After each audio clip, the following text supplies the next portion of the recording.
Sabi po ng isang political analyst, sino pa nga ba ang dapat sisihin sa nangyayaring ito tungkol sa impeachment trial nga ni Sara Duterte? Di ba? Alam na natin. At yan po ay ang most hated person alive na si Senate President Cheese Escudero. Kinulang sa oras dahil daw sa'yo yan, Senate President Cheese Escudero. Bakit ba kinulang sa oras? Di ba? Because of Senate President Escudero. Or Escudero's definition of forthwith. Di ba ang linaw-linaw naman?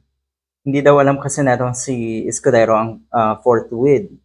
Natural, meron siyang dapat protektahan, meron siyang malalim na dahilan, at gagawa talaga ng paraan para i-delay itong impeachment trial. Hanggang sa umabot na nga sa punto na kinancel, ipinagpaliban sa halip na June 2, ang reading of impeachment articles naging June 11. At tignan natin. Malapit na. Ilang araw na lang mag-June 11 na. Tignan natin kung ano ang mangyayari. Ayon nga dito sa political analyst na ito, possible or posible sanang mag-convene ang Senado bilang impeachment court kaagad-agad. Matapos nga daw may isumite ng Kamara ang complaint laban kay Sara Duterte noong February pa. Ngunit kinulang umano sila sa oras dahil sa definition ng forthwith na mukhang hindi daw alam na itong si Senate President Cheese Escudero.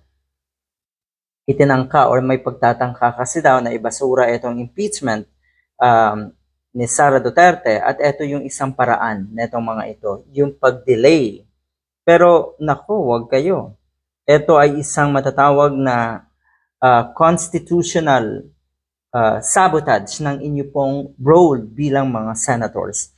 At ang magiging kahiyahiya dito ay kayo bilang mga senators dahil unang-una sa trial, hindi lang si Sara Duterte ang huhusgahan. Pati po kayong mga senators kung ano yung inyong magiging husga, inyong magiging pasya sa kaso ni Sara Duterte. Diyan makikita ng taong bayan